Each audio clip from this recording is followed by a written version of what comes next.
Alrighty, welcome to the 69th edition of Before the Battle. I'm Nick Baldwin of BloodyElbow.com. I'm joined, as always, by MMAfighting.com writer, the award-winning Jed Meshew, and MMASex.com's own Wesley Riddle. Jed, how's it going? I'm doing good, Nick. How about you? I'm doing not bad. I can't say I'm doing any better than usual, but I'm not doing any worse than usual. Wes, how's it going? Pretty boring, but I love talking fights and hanging out with you guys, so I think that'll make the week a little bit better. So looking forward to it. Yeah, if you're on Before the Battle, your life isn't boring. Very true. Yeah, I agree completely. That can be strongly argued against, but we'll stick with that fact. We have UFC 212 to preview. Oh, hey, Jed, I remember our results from last week, and it looks like you may have forgot, maybe not. I did not. Proud of you, buddy. I'm right here, ready to go. Alrighty, let's do it. UFC Fight Night 109, Gustafsson versus Teixeira. Alexander Gustafsson with the 5th round TKO. That was the last round. A really, really good performance. Pretty much dominated the Brazilian from start to finish. Let's hear who won picks, who won DraftKings, and who won the bonuses. Well, it was a good weekend for both of y'all. On the picks category, both of you finished 8-3. I finished 7-4. Nick, you were incorrect. You're looking at something wrong. There's no way that's that right. Must be the wrong thing of picks. I did not finish good. I did awful picks wise. Oh yeah, no, that was the week before. Yeah, so I finished last on DraftKings, and I know I finished last on picks. I mean, we can stick with that 8-3 record over my 5-7 record. But actually, Wes, you did not finish last on picks. Wes, you won picks. That's surprising. You won picks at 7-5. It was a rough week all around for us. I'm just not gonna lie. I came in second place at 6-6, and Nick, you brought up the rear with a 5-7 DraftKings pick. As far as bonuses are concerned, as far as bonuses are bonus picks are concerned, none of us got anything right. Probably had a lot to do with the fact that a lot of our bonus calls were identical. All three of us had the main event, Gustafsson versus Teixeira, as the fight of the night. Obviously, that did not pan out. Did it not? I thought it did. I didn't think it won fight of the night. Maybe let me go read what somebody pull up the bonuses. Let me pull up the bonuses. What was that event?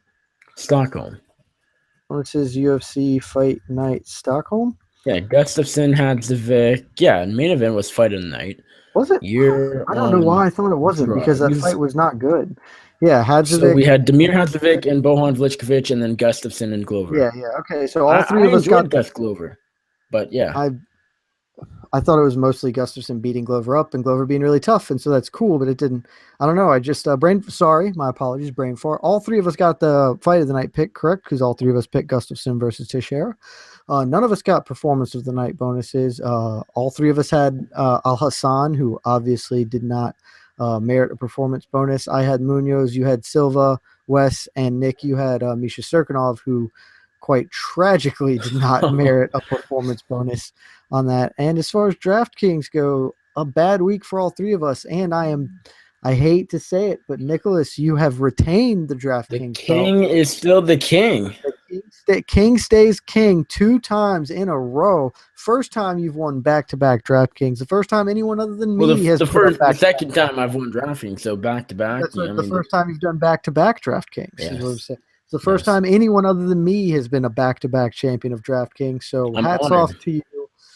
You put up 273 points. You had poor showings from Ben Saunders and Glover Teixeira, but the rest of your guys, I mean, I guess actually most of your team really didn't do great. But me and Wes did awful. I had 232 points. The big failure there being Misha Serkinov with his 4.5 points in the very brief fight. And Wes Riddle bringing up the rear with 203.5 points. He also had Misha Serkinov. He also had Oliver in camp. I'm not going to lie, Nick. I thought I had you heading into the last fight. All I needed was a 40-point performance from Misha Serkinov to basically overtake you, and I felt certain that that was a guarantee. And then Volkan Ozdemir just put the wood to him, and so you are our back-to-back champion. I was going to say something, and I don't remember what. Oh, did Serkinov get any points? Did he get like 0.5? 4.5.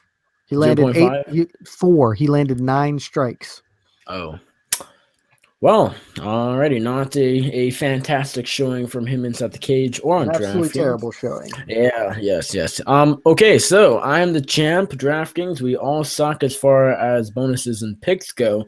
Let's try and improve that. UFC 212 going down from Rio de Janeiro, Brazil this weekend, June 3rd. That is this Saturday.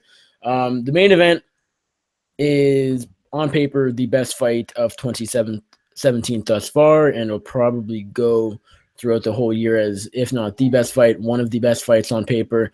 Jose Aldo, Max Holloway to unify the featherweight championships in the UFC. Again, just a fantastic matchup, and we'll get to that later on in the show. Top to bottom, the card's not great. Most people are saying, no, this isn't worth the $60. It's not a pay-per-view when you have, fairly unnotable guys in Oluwa Bamboshe, Borichinha, and then you have Eric Silva on a pay-per-view in 2017. Maybe not fantastic. I guess I'll go to you, Jed, and then Wes can give his thoughts. Is this worth the $60 or not at all? It's worth the $60 for me in the fact that the main event has the best. What I would be pretty. I won't say I'll be surprised, but I think odds-on money that this is going to be the fight of the year.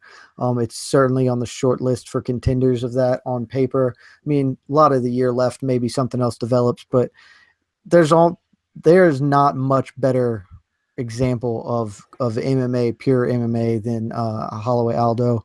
One of the best fights on paper that I've ever seen. So on that purely alone, absolutely worth it. That'll make it worth it. You also get Gadelia Kovalkiewicz, which is a really good fight. We'll get to that later. I'm really upset that it's 3 rounds, but you get enough name value mixed in. I think it's probably worth it. But I am with you on the fact that it's not a sensational card top to bottom. When you got something as bright as that shining at the top, I think it's worth the $60. Wes, what do you think? Yeah, I wouldn't say that the name value is fully there if you're looking for that in a card, but I personally, just looking at it, there are quite a bit of fights that I'm looking forward to, and the main card itself could produce a lot of potential maybe contenders for fight of the night, and especially that Aldo Holloway fight. And we could see some awesome finishes. So I'm looking forward to it. Do I think it's worth 60? I agree with you, Jed, in that statement that's saying that Aldo Holloway, I feel like alone could be worth that value, or at least kind of headline almost any card and be able to it's just a fantastic main event. And even the co-main, we talked off air, if that fight between Gadela and Kovalkiewicz was 5 rounds, that right there would be an amazing fight as well. And still being 3 rounds is going to be entertaining in its own regard. So looking forward to the card, especially the pay-per-view. I think it's pretty good and maybe a little bit overlooked. Some of the earlier fights may not be the best, but we'll kind of see how it plays out. Yeah, as far as what I think, I like this card better than most people. I see so many people just absolutely crapping all over it, saying, no, this is so far from a pay-per-view quality card. I'm not paying $60. Let's stream it. Let's go out or let's do whatever. Let's just not pay for the pay-per-view. And yes, I know that Assunção Moraes isn't on the pay-per-view, but if it was that, we've had a lot worse, and I've paid or my family has paid, because I'm not so sure. My dad puts up some money for these pay-per-views, but we've paid for a lot worse. So this isn't that bad when you have Aldo and Holloway at the top of the bill. Gadeja and Kovalkiewicz, even Vitor Belfort in 2017. Sure, he's not the Vitor Belfort of the 1990s or 2013, but it's still Vitor Belfort. And if they did have Assunção Moraes on the main card, that's a pay-per-view card. It's not a great one. It's not UFC 211. It's not UFC 213 or 214, but it's a decent card. It's one probably worth checking out and spending a little bit of cash on. Now with that, let's start at the bottom of the card. We're going to go through the first 3 fights super quickly. We're not really going to break it down. If you guys care to give any thoughts at all, feel free. I'm probably just going to give a pick. So we'll start out on Fight Pass, early prelim, 6:30 p.m. Eastern, 3:30 p.m. Pacific. First fight of the night, Marco Beltran taking on the newcomer. I'm going to butcher this so hard, but Division Figueiredo. Jed, who are you picking? If you care to say anything beyond a name, feel free. If not, that's fine. I'll give it real brief because this is one of the few. I'll be honest with all you guys. I just did not have the time this week to do any tape study. I've done a little bit on Aldo McGregor, or not Aldo McGregor, Aldo Holloway, just because I'm really excited about that fight. And so I spent some time last night when I was laying in bed pulling up old Fight Pass. I tried to get a little bit start on some tape study and this, so I work from bottom up. So Beltran Figueroa, I guess I'm not sure either, is the one fight that I did sort of look into it and get some work on. Figueroa is he's kind of a brawler, I guess you'd say. He throws hard punches, durable guy, really super hittable. And Beltran he's been around the UFC for a minute. He's got, I think, 4 or 5 fights with the organization. He's going to be a lot bigger. He's got 3 inches of height. They say the reach is the same, but definitely seems like Marco Beltran's the longer guy in this contest, and he fights that way. He sort of fights with that kind of rangy striking game. He's a terrible wrestler, but I'm not entirely sure from what I saw that Figueroa is going to super look to take advantage of that, and he's kind of active off his back as well. Beltran is. So I'm going to say that Beltran wins because he, has a pretty decent rangy, striky game. It's not like great, but Figueroa is just so hittable. He definitely has more power, but give me Beltran in a minor upset. And Wes, who do you got here? The biggest thing I noticed when I was watching the Figueroa guy, however you pronounce it, is that he is, ridiculously hittable. I'm surprised he's been able to stay undefeated for how long he has. Gets tagged quite a bit. I'm going to just go with the risk because I like to do UFC fantasy. He's plus 40. It's a fight that I feel like he has a chance to win because he's fighting in front of his hometown. So I'm going to take this guy. I think his nickname, or I don't know what it says on UFC.com's website. It says Alcantara. I'll just say I'm going to pick Alcantara over Marco Beltran. Beltran really hasn't had I wouldn't say the best run because he's been able to put together some decent wins, but then again, they've been over guys. He's been the underdog quite a bit, I think, in almost all of his UFC fights. Just a kind of a toss-up, but I'm going to go with Alcantara in this one. I'm going to stick no breakdown for this one. My pick, though, is Marco Beltran. Either by sub or decision. I'll lean decision because I don't know anything about his opponent, but, a sub could be possible as well. Moving on, second fight of the night, Lewin Chagas taking on Jim Judo Wallhead. Jed, you got a pick, got a little breakdown, whatever you want. Go ahead. Nick, I'm not gonna lie. I'm a little bit surprised you didn't feel like giving a breakdown on that barn burner of a fight we had last time. I expect you're definitely going to give us one here for Chagas versus Wallhead. Of course. Wallhead, I'll keep mine extremely brief. Chagas has not looked good in the UFC. He's got a draw and a loss. Wallhead lost his UFC debut, but he's been around the block. He fought in KSW. I know he fought in Bellator. He fought in like Cage Warriors for a while and Bama. Just he's a guy that we're aware of what he does, what he brings to the table. But here against Chagas, I don't have a lot of belief in Chagas in general, but I do think Chagas is going to be the bigger man. I think he is a little bit better on the feet. Certainly defensively, he's a little bit better on the feet.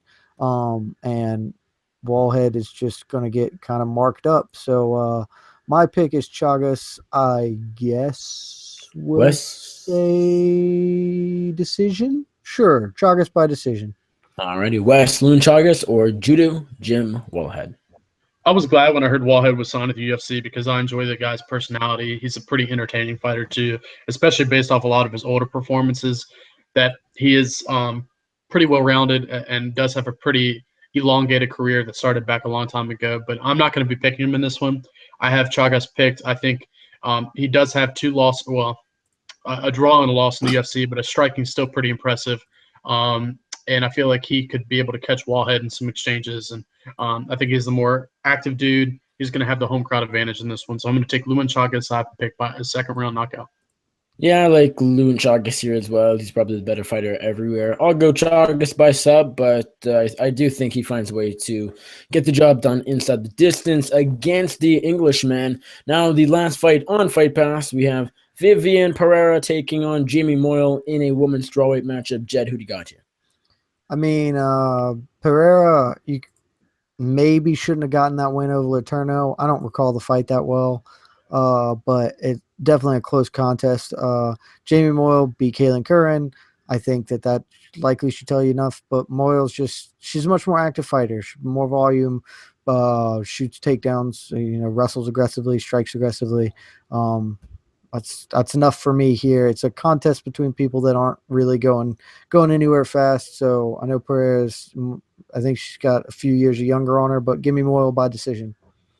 And Wes, who do you like here, Pereira or Moyle? This is just a hard one to call in. I think it's because for me, this is going just not really a great fight or matchup.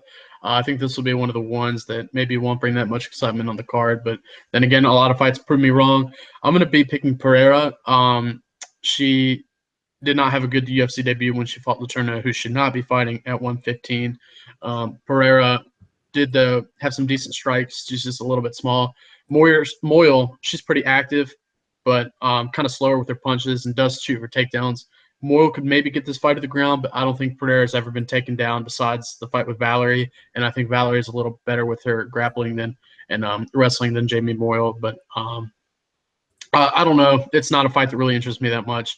But I'm going to be picking Pereira. Or pick by decision.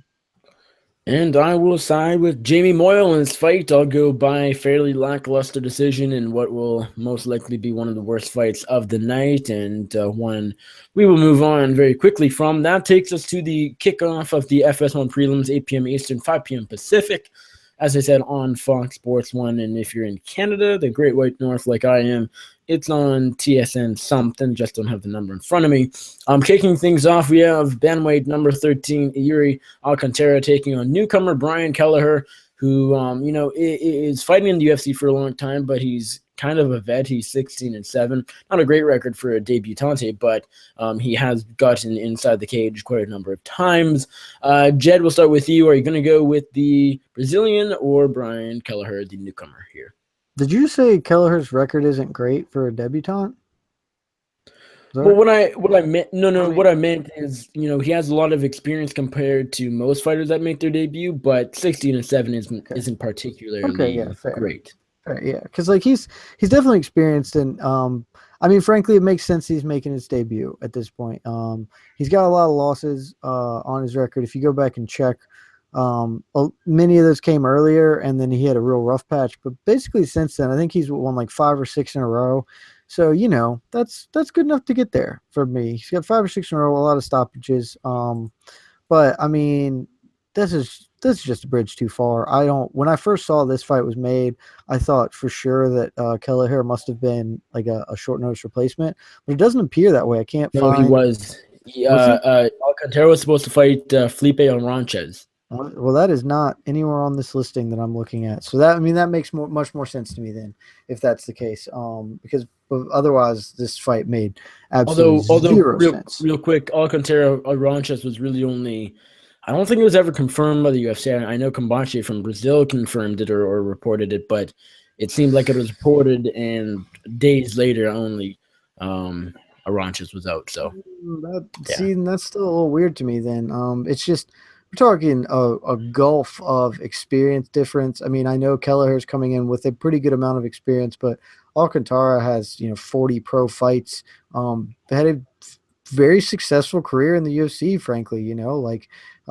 His losses are all to good people. That Hackern Diaz loss early in his career, Hackern Diaz isn't somebody but other than that, he's lost to Faber. Frankie Saenz, who is a guy who's kind of underachieved in his career, I think. And that was sort of the one kind where Frankie Saenz really lived up to the potential he has as a former wrestling standout. And then Jimmy Rivera, who I think, honestly, that it's very possible he's the best bantamweight in the world right now, and he's certainly the best bantamweight that nobody's talking about. So, these are completely understandable losses. That last you fight, say he lost to Frankie Saenz, or did I hear that wrong? Yeah, he lost to Frankie. It looks like Frankie Perez, unless I'm reading. No, he lost to Frankie Saenz beat Yuri Alcantara. Yeah. Yes. I thought you were talking about Kelleher. No. Look, no, Yuri Alcantara. And then that last fight, like Luke Sanders was putting the wood to him, but then Luke Sanders got tapped. So, and Luke Sanders is one of the hottest prospects in the division, in the game, arguably. So this is way too big of a bridge.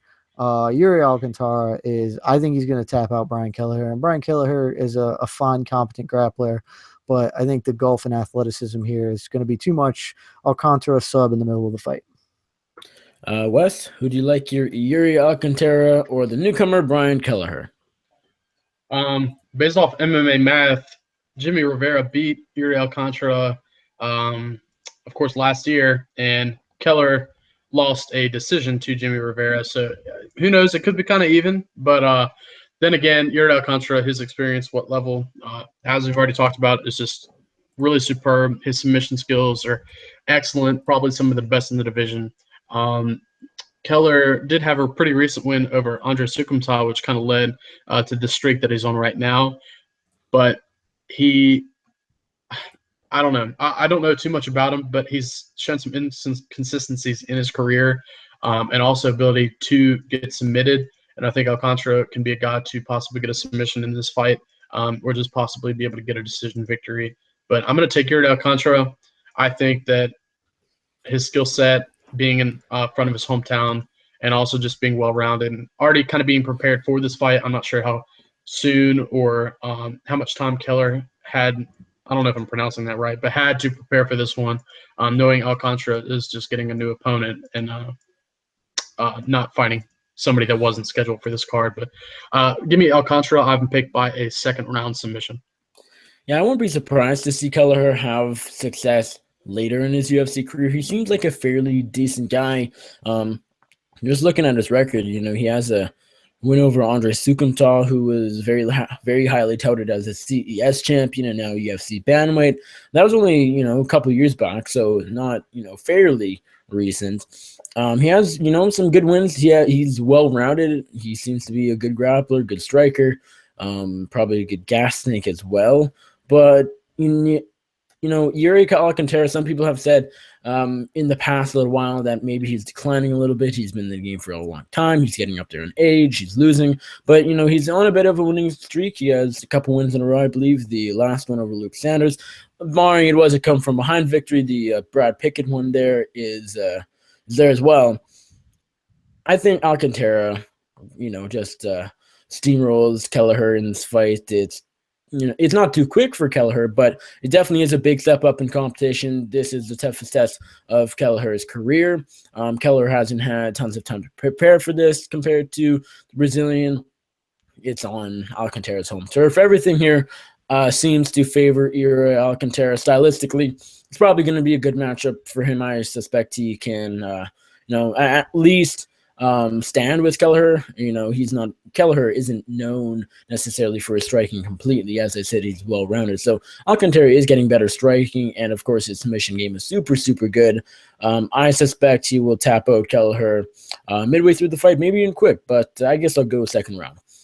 Alrighty, that takes us to Johnny Eduardo, the number 10 bantamweight, taking on Matthew Lopez, who was looking for a fight and now is 1-1 in the UFC with a loss to Haniaya in his debut, and then his most recent win in December over Mitch Gagnon. Eduardo is 28-10. Lopez is 9-1. Eduardo from Brazil, Lopez from the States. Jed, who do you got here? This is a kind of a good fight. I know I just shit on the card not that long ago, but I do think this is actually a sort of a good one. To me, it's so I'm having a little hard time with this one in general because I like Lopez's sort of career much less than I like Johnny Eduardo, and maybe that's just because so Johnny Eduardo had his long regional career on the Brazilian regionals, doing Shoot Up Brazil and stuff like that. Built up a pretty gaudy resume there. But since he jumped over, he lost to Rafael Assunção 5 years ago. Rafael Assunção is, as we know, an exceptional fighter, one of the very best in the world. He beat Jeff Curran, who I have a lot of respect for. And then, a couple of years ago, he beat Eddie Wineland, who is still a top 10 guy, he knocked him out. And Eddie Wineland, like I have a lot of respect for Eddie Wineland, and that fight I think everybody sort of thought, well, maybe this is the end of Eddie Wineland, but then we saw Eddie rebound from that. And so Eduardo's, he's lost to really good guys. He lost to Rafael Assunção and Aljamain Sterling in his UFC run, to top 10 guys who are, really strong, but he beat Eddie Wineland, which is great. And then Manny Gambarian, that's not a huge win at this point. Whereas Matt Lopez lost to Hani Yahya, who I respect a lot, but losing to Hani Yahya and beating Mitch Gagnon is not like the most sterlingly impressive resume. At the same time, he is such a focused wrestler, Matt Lopez is, and Johnny Eduardo is not the best defender of takedowns. I think Eduardo has the advantage on the feet just on a volume standpoint, and probably on a skill and technique standpoint too. But I mean, purely, well. yeah, like on all the things. But I don't think that it's an enormous gulf. And at the same time, I'm not sure Lopez will have trouble getting him down. I think that he's a focused enough wrestler, a good enough wrestler to probably succeed. And so I do think the fight's a little even, but the difference for me here is that Lopez is a billion years younger. I don't even like Lopez is, I think, 10 years a junior of Johnny Eduardo. And so I just think he's going to be able to impose his wrestling game. He's going to be able to shoot kind of enough to get him down. And if he gets stuffed in that first attempt, he's relentless enough to keep getting it, to keep going after it until he gets it. So I'm picking Matt Lopez. I don't think he's going to get him out of there because Johnny Eduardo, Aldo tapped him, but I don't think so. So Matt Lopez by decision. That's my pick. Wes, are you going to go with Matt Lopez or Johnny Eduardo? About 2-1 underdog. Last time I checked, I think Eduardo was about plus 200, maybe a bit less than that, but still a dog nonetheless. Eduardo is plus 168. What I'm looking at now. Who do you got here? I didn't know if you knew this, but Johnny Eduardo's first mixed martial arts fight was before you were even born, Nick. How does that sound? That's fairly common. November 1st, 1996, if Wikipedia is accurate on that one. I was born in 2000. And he had, what year were you born? 2000. 2000. So about, let's see, 15 of his fights came before you were born. Wow. And Johnny Eduardo, one thing I've seen with him, he made his debut. It's crazy. Kind of right when I was starting to pick up UFC and watching it and mixed martial arts in depth, came in 2011. He's been kind of inconsistent with his fights. He hasn't really fought that much. And I feel like his win over Eddie Wineland was recent, but it happened back in May of 2014. So his inconsistency being in the cage kind of concerns me. And another thing that kind of concerns me is the fact that he has never really had the best takedown defense. And Jed, as you mentioned, Matthew Lopez is a very, very determined wrestler. He was a 4-time state champion, I think. Matthew Lopez is very, very crafty with being able to score takedowns, work in the clinch, and pretty much control really, really well when he's on top. Eduardo, he's a pretty decent striker, pretty powerful, but Lopez has never been tested against the strikes. And also Lopez's debut in the UFC when he first fought, which was against Hani Yahya, which he did lose, but he did come in, I think, on 12 days' notice, and his cardio kind of fell later, and maybe that kind of attests and is a reason as to why it fell. But his last performance was pretty impressive over Mitch Gagnon. I think Matthew Lopez will be able to score a pretty dominant unanimous decision victory, unless Eduardo is possibly able to keep this fight on the feet. And I think his best shot to win, and maybe his only shot to win, is going to come by knockout. But I'll take Matthew Lopez to get the decision victory. This is a really tough one. We see these fights fairly often where I feel like one guy is the better all-around fighter, and that is Johnny Eduardo. If you're going to ask me who's the better fighter, Matt Lopez or Eduardo, I'd probably say Eduardo, but this stylistically favors Matt Lopez quite a bit. Eduardo doesn't have the best takedown defense, never has, and Matt Lopez is a really, really great wrestler. He's young, he's hungry, but I haven't been that impressed with Lopez. I get the feeling Eduardo might be able to keep this standing for enough of the bout to earn enough points, maybe even just land something.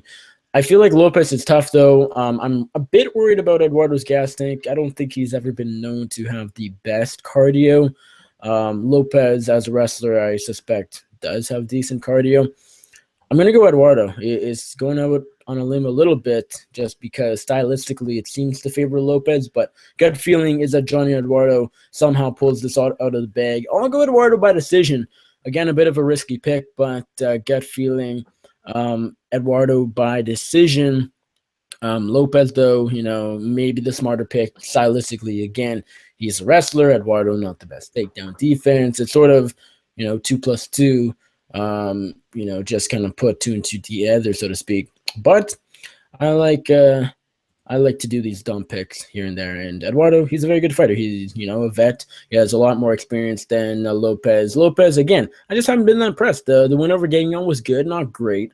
And then losing to Haniaya is it's something that happened. It's not great, obviously. It's a loss, but it's not the worst loss or anything. And Eduardo, he's fought very good fighters, Eddie Wineland, but again, a lot of the fighters he's beat are either on their way out or strikers or whatnot. So again, Lopez could take this, but I'm going Eduardo by decision. That brings us to Antonio Carlos Jr. Shoeface taking on Eric Zabrinha Spicely. Jed, do you like Carlos Jr., the Brazilian, or Eric Spicely, the American? This seems like a really clear-cut result to me. One of the easier ones on the card to call. Maybe I'm just insane, and you guys can certainly tell me if you think that way. I don't see how Shoeface doesn't just put the wood to him here. He is a much larger man. He's a younger man. He's a world champion BJJ practitioner, and Eric Spicely likes to grapple. It just seems like a recipe for disaster for him. Give me Shoeface by early submission. Wes, are you as confident in the Brazilian Antonio Carlos Jr. as Jed is, or do you think Eric Spicely has a chance here? I'm definitely I wouldn't say I'm disagreeing with you because I kind of see where you're coming from, Jed, but that's I actually have Eric Spicely picked. I do understand completely what you said there, and I think one of the bigger things was too that ACJ has a size advantage in this fight. Eric Spicely, he's a little bit smaller, and that could definitely hurt him. And the other big thing that you mentioned was Spicely kind of not struggles in grappling, but he loves to grapple, and that's one thing that cost him when he fought Sam Alvey, who was not a grappler at all in the fight. You get choked out by Sam Alvey. That's Shoeface gonna twist you into pretzel. The thing that I'm thinking about this is I kind of being able to watch a little bit of footage on both is that ACJ likes to shoot for takedowns more often than Spicely, which kind of makes me think if Spicely is thinking of maybe kind of changing up his game plan a little, he can keep this fight standing. And also, if ACJ is on top, Spicely I feel like is intelligent enough to possibly to defend some of the submission attempts that could happen if he were to scramble and try to get up and maybe have his neck exposed. And I feel like that's one way Spicely could lose in this one, but he's pretty crafty off his back, especially being able to control the posture of people that are on top. That's what happened in the Alessa de Chiricia fight. But ACJ could definitely defend those submission attacks that Spicely could throw off with his legs. I'm thinking of the fight possibly going past the first round and seeing who would have the better cardio. And for that reason, I give the advantage to Spicely. ACJ has never really been the best, especially as the fights proceed. And I'm feeling if Eric Spicely can defend some of those takedowns, he might have an active guard. ACJ doesn't really throw off a lot of ground and pound. I feel like Spicely could possibly win this fight off his back a little bit, but also maybe land a couple of strikes on the feet, especially in those later rounds, and possibly keep the fight standing in maybe the second and third round and take a decision victory. So I'm going to go with what I'd say is an underdog pick. I feel like pretty much everybody's picking Carlos Jr., but I want to take a little risk on this one. And I'm going to go Eric Spicely. I haven't picked by decision. Now, Jed thinks this is a clear-cut, victory for Carlos Jr., but we also thought Thiago Santos knocking the Eric Spicely head off was also a clear-cut win. We thought Antonio Carlos Jr. steamrolling old man Dan Kelly a couple years back or a year back, whenever that happened, was a clear-cut victory. And barring Dan Kelly, has been the underdog forever and has won forever. So that might be an exception. But, there's a bit of a trend here. Eric Spicely likes to capitalize on the underdog rule, and Carlos Jr. likes to not capitalize on being a favorite. I'm going Eric Spicely here. I don't really know why, because Carlos Jr. ultimately should be. I am shocked that both of y'all went this way. I mean, Carlos Jr. is younger, he's stronger, he's bigger, he is arguably the better grappler. 6-inch reach advantage. Even if Spicely keeps it on the feet, he's but not Eric Spicely, out of it. Something about him, he's weird, he's tricky, and he can catch. He beats fighters that should beat him, and that is going to be the case here. I ultimately really haven't been all that impressed with Antonio Carlos Jr. Looking at his record, all right, so last fight, he got the win over Marvin Vettori. That was a very close fight. He did win. Props to him. But again, Vettori, got around and I believe sort of gave up that third round and could have won that fight. So not the best performance. Before that, he got a third round submission over Leonardo Augusto Leleco. It was a dominant win, but against a guy the caliber of Leonardo Augusto Leleco, probably should tap him up pretty quickly, and he took quite a while. Before that, he got train wrecked by Daniel Kelly. Before that, the Kevin Casey eye poke. Before that, the win over Eddie Gordon. Good win. That was probably one of the better wins of his career. But if I remember correctly, that was 2 years ago now. But if I recall, Gordon might have been winning that fight initially. So Junior had to pull, maybe I'm totally wrong, but that was a good win. And before that, grounded out by Pat Cummins, not great. And before that was the win over Vitor Miranda, his debut. So ultimately, I mean, out of what, 1, 2, 3, 4, 5, 6, 7 UFC fights, there's really only a couple where I've been, all right, Carlos Jr. Looked good in this fight. And Spicely, getting tapped up by Sam Alvey isn't great, but the last couple of performances, the Alessio Di Chirico submission and the Thiago Santos submission, have sold me. I'm on the Eric Spicely train. I'm not on the Antonio Carlos Jr. train. Give me Eric Spicely. Let's just say by submission. Moving on, that brings us to the featured prelim.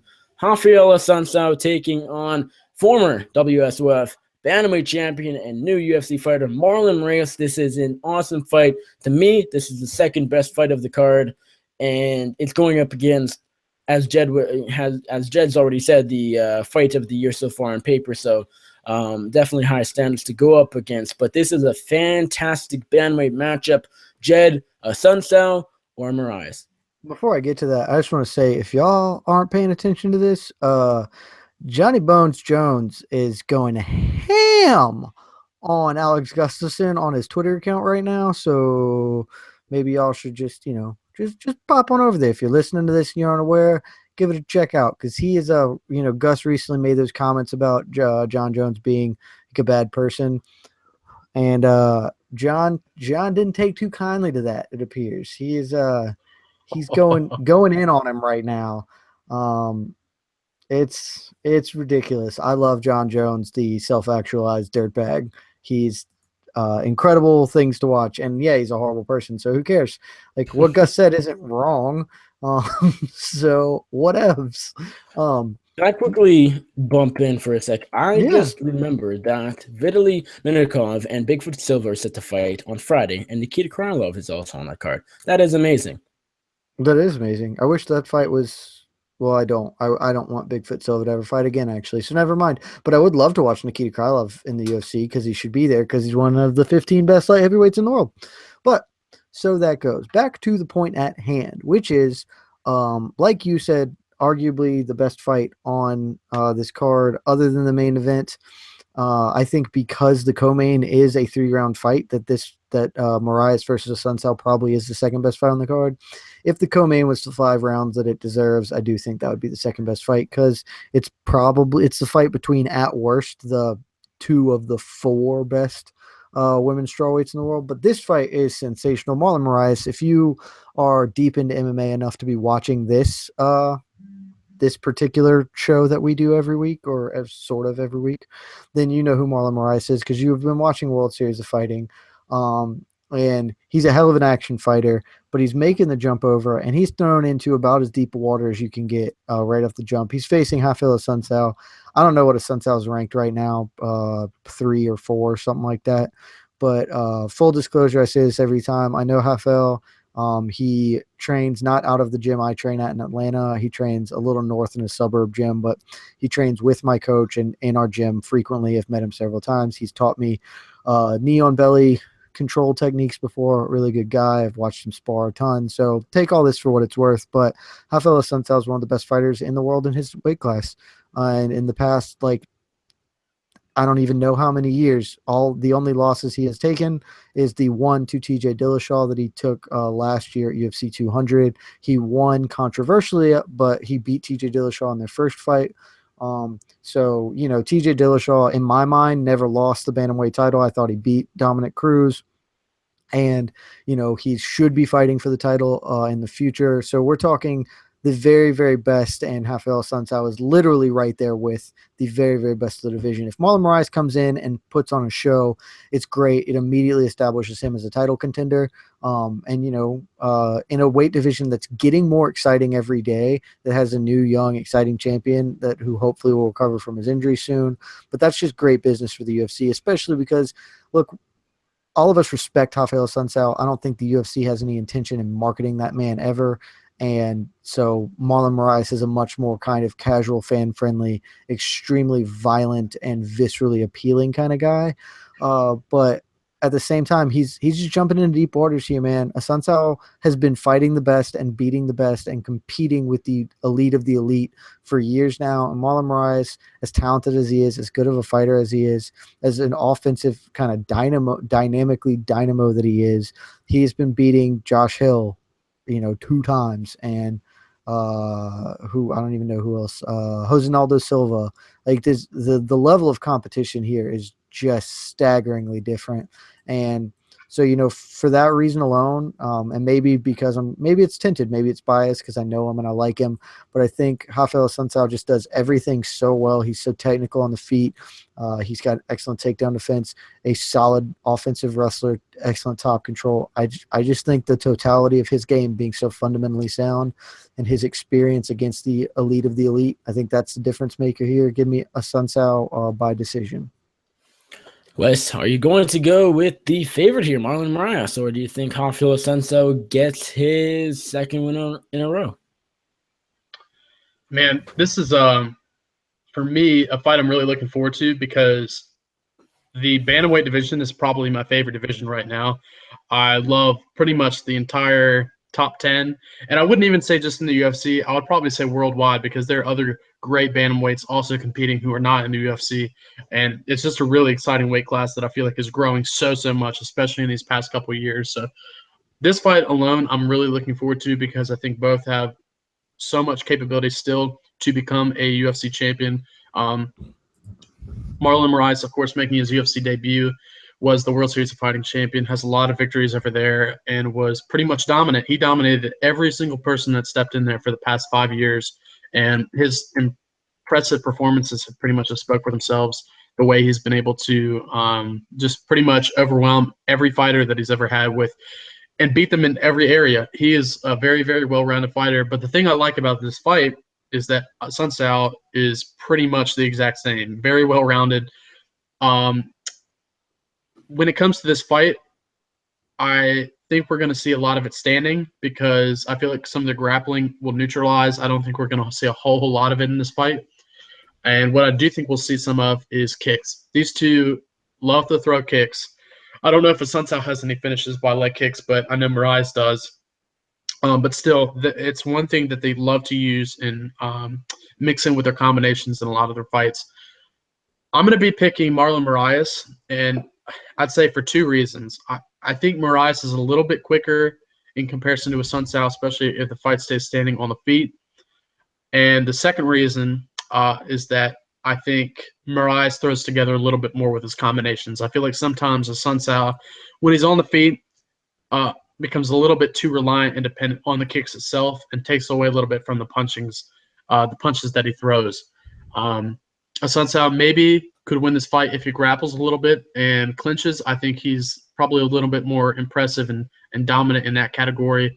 And if he takes Moraes down, I think he's going to be able to control Moraes off his back for some of the rounds. But I'll have to see when it comes to that. But overall, I think Moraes is just a little bit quicker. I'm impressed with this streak that he's been on, even though they haven't been over the impressive names. And we'll see how he lives up to his expectations here in the UFC. But I'm going to take Marlon Moraes by a decision victory. Yeah, this is a really, really close fight. And again, this is one of, the second fight I'm most looking forward to from the main event, of course. This is going to be a back and forth scrap. It's going to be super fun. It's going to be super close. It's probably going to result in a split decision. So, some people would disagree with it. Some people won't.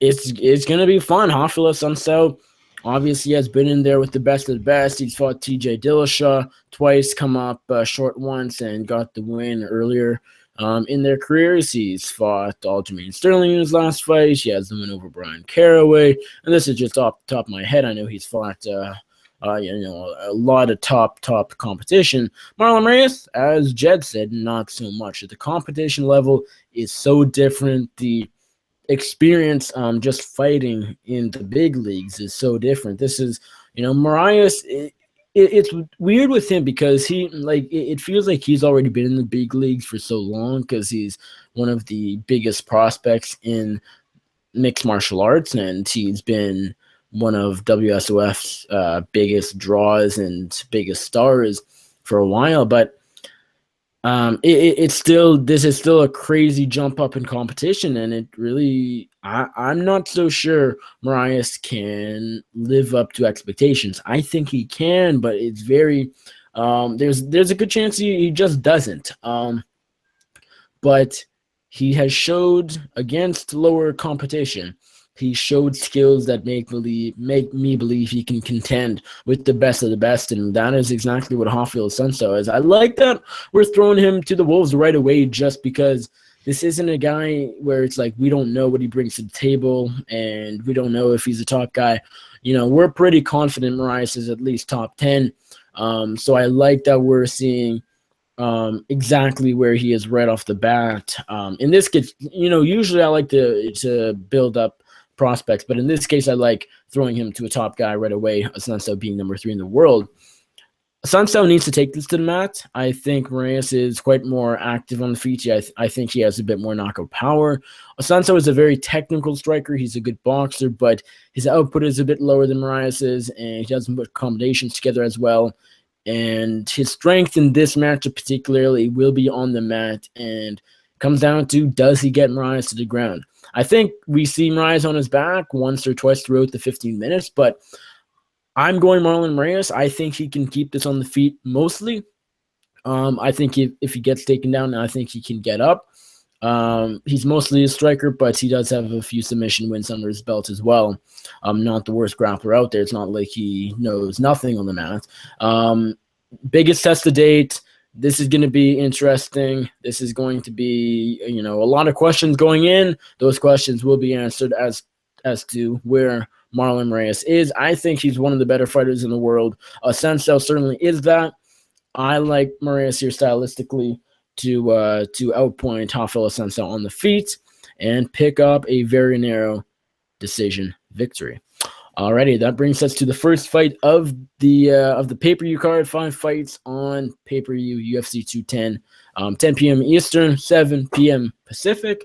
We talk about next Eric Silva taking on Yancy Medeiros. It feels bizarre going from Assunção Moraes, one of the better fights, second best fight on this card, one of the better fights all year, to this, but it is what it is. Eric Silva versus Yancy Medeiros could be interesting. Jed, are you going to go with the 19-7 1-0 contest Brazilian or the 13-4 1-0 contest Hawaiian?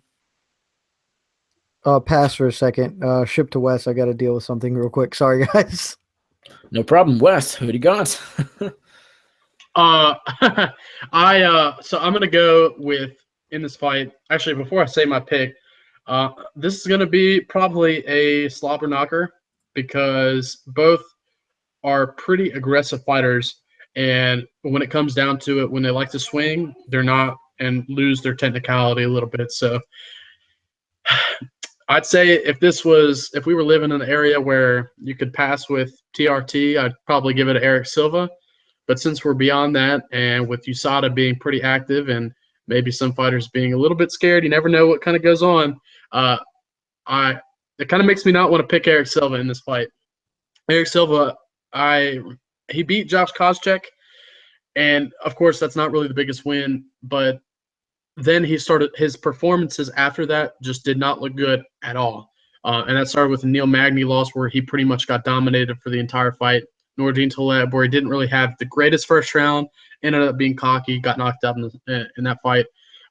Did beat Luan Chagas in the last fight, but was rocked quite a bit, and then has been knocked out quite a bit in his career.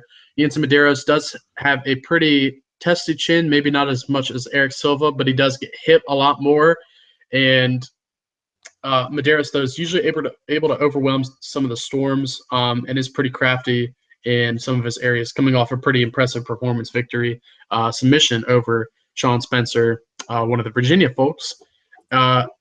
I do think I'm going to be picking Medeiros in this one, and that's because I trust his chin a little bit more than Eric Silva, and I feel like he is a little bit more crafty in ways that could maybe cause Eric Silva to have some problems. Silva maybe get a little bit over aggressive, and also I just kind of question how many times Silva has been knocked out on some of those previous performances. So I'm going to take Yancy Medeiros in this one.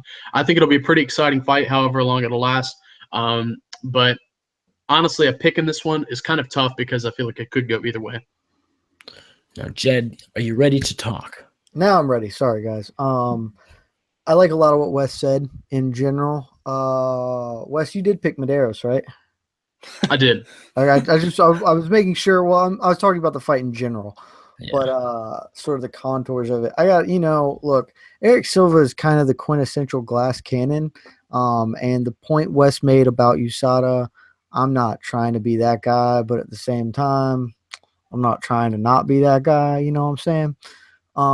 So look, Eric Silva, he came in with all this hype. He was a really, really hyped prospect. It's this guy who's going to kind of blow the doors off everybody. And then, it never developed because he can't deal with adversity like at all. If you start putting it on him, he just melts like a fucking snowflake. And it's, Yancy Medeiros, whatever you want to say about the man, unless I completely am misremembering it, didn't Dustin Poirier have to kill him to knock him out? Yes. Poirier, who is one of the biggest hitters in the lightweight division, had to just beat the ever-loving shit out of him to get him stopped. So ain't no quitting that man. And for me, this is purely a pick on toughness. Eric Silva has let me down far too many times to ever back him and feel confident in it, even if I do think maybe he has better skills than Yancy Medeiros. Yancy Medeiros, he's a tough dude, and that's going to be enough here. He's going to break that glass cannon into pieces. Yancy Medeiros, late stoppage. Now, on Before the Battle, before you guys were my co-hosts, when Go Paulo and Daniel Levy, shitty show. When they were doing the show, whether it was shitty or not, there was this thing called the Eric Silva Love Fest. We kept, every time we broke down an Eric Silva fight since the Eric Silva decline, I picked against him, and both Paulo and Daniel picked him to win, and I was right all the time. I think eventually they started picking against him, probably starting with the Loon Chagas fight that he won, but I haven't picked Eric Silva since he fought Josh Koscheck in February 2015. Yeah, definitely early 2015. Can't say for sure it was February, but over 2 years. I don't pick Eric Silva anymore. I just can't do it. I don't care if he's fighting Loon Chagas. I don't care if he's fighting Robbie Lawler. He can be fighting myself. I would still pick myself against Eric Silva. I would pick Eric Silva. I would too. So going out on a limb seems to be the nature of the show with our Eric Spicy picks and whatnot. But anyways, I'm going Yancy Medeiros simply because I don't pick Eric Silva. The love fest has ever been a thing for me.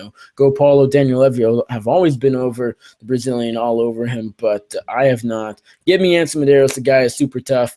Probably the better fighter too. He's crafty on the mat. He can throw some bombs on the mat or on the feet, and he starts to land on Eric Silva. Eric Silva is just going to keep backing up until he's knocked out. Give me Yancy Medeiros. probably inside the distance. We move on to Paulo Borrachina taking on Oluwale, the Holy Warrior Angel Bamboche, one of the more interesting guys on the roster, I'd say. Jed, are you going to go with the underdog, the Holy Warrior Angel, the American, or the undefeated Brazilian Paulo Borrachina? Look, I do want to say Oluwale Bamboche's fight nickname is awesome. Like, the Holy War Angel is a fucking badass fight nickname. And I am honestly tempted here, and this is going to be the stupidest reason that anybody has ever given, ever, for a reason to be tempted by picking somebody, but it's from last weekend. I was, Paulo Borrachina he's super hyped guy. He's put the wood to everybody he's fought. First round, second round knockouts, I think, the entirety of his career. I don't know if he's had a fight go longer than 5 minutes even. I'm not. Correct me if I'm wrong. Please, somebody correct me if I'm wrong. I think you're right. And Oluwale Bamboche has lost. We've seen him lose twice. I don't know about his career pre-UFC, but that decision against Cesar Ferreira, and then Uriah Hall did Uriah Hall things. But Borrachina came in and just beat the hell out of Gareth McClellan. And Gareth McClellan is a tough dude, but he's also super not a skilled guy. Just say he's a bad fighter. I think we can. Yeah. Okay. Sure. He's a South African fighter, and he's great for the worst hotbed. You can't even call it a hotbed. The worst cold bed of MMA conduct. But I would love to see Gareth McClellan versus Juan Potts in the future. Oh God, why are you doing if this? that hasn't happened already, which it probably has. This? But like I was saying last week, a guy not dissimilar from Borrachina fought Abdul Razak Al Hassan, came in huge favorite over Omar Maidov. All three of us picked him because he's just been blitzing people. He's been coming and blinking them out with that big right hand. And I am one of, I think I'm the only person on MMA Decisions who scored the fight for Al Hassan. And I totally understand why people didn't, like, why everybody thought I was an insane person. I do think Al Hassan's punches were more damaging than Akhmedov's takedowns with nothing accomplished behind them. But I get it. Akhmedov was always going to win that fight on the cards. But at the same time, like, what we saw was a guy with a big hype train who'd been blinking people out instantly get derailed by a dude who, just kind of came in and just did the damn thing. And that gives me a lot of pause to think, like, maybe the same thing. Like, I haven't seen Borrachina beat anybody good. Like, I haven't seen him do anything. He's on Tough Brazil. And then where he got tapped out, didn't he? Did he? Or maybe didn't. I don't remember what happened in Tough Brazil. Not sure. I didn't watch. I'm pretty sure he did. Did he? I feel like he didn't win Tough Brazil. Maybe I'm wrong. I don't think he did not win. I know that for sure, but so he had to have lost to somebody, but I don't recall who it was. He lost to Mauricio Alejandre. I don't think he's in the UFC anymore. Alexandre Jr. Mauricio, is that right? Yeah, okay. Mauricio Jr. Sure. Then that happened. And then he came in and he sparked out Gareth McClellan, who we've already established none of us think very highly of. So I have a lot of trepidation, and because of that, maybe Oluwale Bamboche does it. Maybe he comes out and does the damn thing. He does have a 6-inch reach advantage, which is enormous. Like, that's a huge ass reach advantage.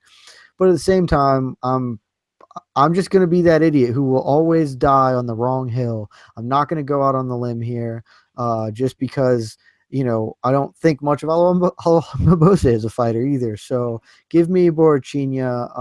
I think he's going to come out and do the same thing. He's going to come and just land some big power strikes and turn the lights out on Bamboche pretty early. Might look something similar to the Uriah Hall fight. Alrighty, Wes, what do you think? We got Paulo Borrachina taking on the Holy War Angel, Oluwale Bamboche. This is pretty interesting, and I even noticed it too. You all picked your DraftKings picks. Borrachina is the most expensive fighter on the list, and I'm pretty sure Bamboche was the cheapest or one of the cheapest. which is kind of surprising. I feel like it's a pretty close overall fight. And I feel like both have the capabilities to possibly get a victory in this one by finish. But I don't know. It's a tough one to call. Both have some pretty impressive striking. I think Borrachina has more ways to win, especially if he's able to take it down to the ground because he is a Brazilian Jiu-Jitsu black belt. Is pretty dynamic with his Taekwondo and Brazilian Jiu-Jitsu skills. So, and that kind of played in part with a lot of his other fights that he had before he fought in the UFC, before he was on the Ultimate Fighter Brazil. But I've noticed that Paulo Borrachina, a reason I don't want to pick him is because I've noticed he's pretty hittable. Oluwale Bangbosh just doesn't really have the best takedown defense, and is a little bit more defensive and careful with some of the strikes that people throw at him. So I feel like if Borrachina can score a takedown and land some ground and pound, he can possibly get a first-round stoppage by knockout because Bangbosh isn't the best when he's off his back. But if this fight stays standing, I feel like Bangbosh is pretty crafty and dynamic with his striking capabilities to get a finish in this one. For that reason, I'm going to pick Bangbosh. I love the nickname. It's probably my favorite nickname in the UFC. I have to be honest with that. I might have been crazy and even picked him to beat Uriah Hall just because I love the nickname, and I put him in on MMAplayground.com. Yeah, I picked him just for that reason too. That's so funny. Yeah, I did it just for the fun of it. But to be honest, I think he still has a lot of potential. I think there's still some holes in his game that he needs to work on. But I do feel like he's fought a better competition. Maybe has more ways, especially if this fight stays standing, to win on the feet. So I'm going to take Bangbosh. I haven't picked. I took a risk by first round knockout because I feel like this could be a fight where we see two guys going at it in the opening 5 minutes. Just a pretty hard fight to call, but I'm going to go Bangbosh. Well, this is pretty funny because I've been quite high on Oluwale Bamboshi throughout his UFC career thus far, which started in August 2015. He has had only 3 fights, correct? He's 1-2 with the win over Serafian and then lost it to Hall and Freire. That's correct? Yes. And I picked Bamboshi in all 3 of those fights. This will be the first time I go against him. I am picking Paulo Borrachina in this fight. I remember being really impressed with his debut over Gareth McClellan, and obviously huge red flag because McClellan is not a good fighter. But again, it sort of brings me back to what I was saying about Moraes beating not the best competition, or it might have been Moraes, I forget. But if you're going to fight not good fighters, you need to destroy them at the very least, and Borrachina did that. So that's nice. It's promising. I'm interested to see Borrachina getting a bit of a step up here. This is a step up, not by a whole lot, but also a really tough fight for Bamboshi. So probably tougher. Besides Hall, I guess for Bamboshi's case, the toughest fights of both guys' career in the UFC. So that's interesting. We'll see how they live up to that. Bamboshi, he's on he hasn't fought for a little while. It's been about a year. Borrachina has actually been out since his debut for a little bit as well, I believe. I want to say mid last year he debuted. Bamboshi, he fades so badly. Just go back to the Cesar Ferreira fight, nearly had that in the bag, ends up losing by decision. Borrachina is a guy who probably also is in a similar situation. If this fight doesn't end early, we're probably going to see a really terrible fight. But I don't think I don't think we see a terrible fight because I do think it ends early. I like Borrachina here to put Bamboshi away pretty quickly, hurt him on the feet. I'm not too confident in Bamboshi's chin either, so that's something to keep note of as well. Borrachina is slightly bigger. Bamboshi has ridiculously long arms. He has a 2-inch reach advantage, though. But yeah, I like Borrachina to close the distance a little bit. Hurt Bamboshi. 6-inch reach advantage, not 2. I'm seeing 2, but I've got 78 for Bambosh and 72 for Borrachina. I have 78 for Bamboshi and 76 for Borrachina. But UFC.com is really wrong a lot, so you might be right, but we'll see. It doesn't really matter. Borrachina, though, nonetheless, I like him to close the distance, hurt Bamboshi on the feet, take him down, and pound him out. Because, again, as Wes said, Bamboshi not the best off his back. So, Borrachina, TKO, round number 1. All right, that brings us to Vitor the Phenom, the young dinosaur, the old dinosaur, the young lion, the old lion, whatever you want to call the guy. Vitor Belfort, number 11 in middleweight, which seems a bit crazy in 2017, taking on the one, the only Nate the Great Marquardt. I don't even know what to say about this one. Jed, Vitor Belfort, does he leave the UFC, quote unquote, retire, but not really retire, just kind of walk off into the sunset en route to Asia for Rizin? Off a win?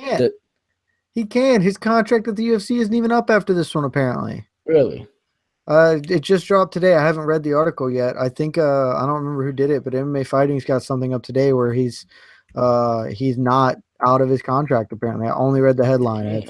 So, I mean, I'll look into that after I give my piece while y'all talk now. So, I'm going to look into that too, but who you got, Vitor Belfort or the Great Marquardt?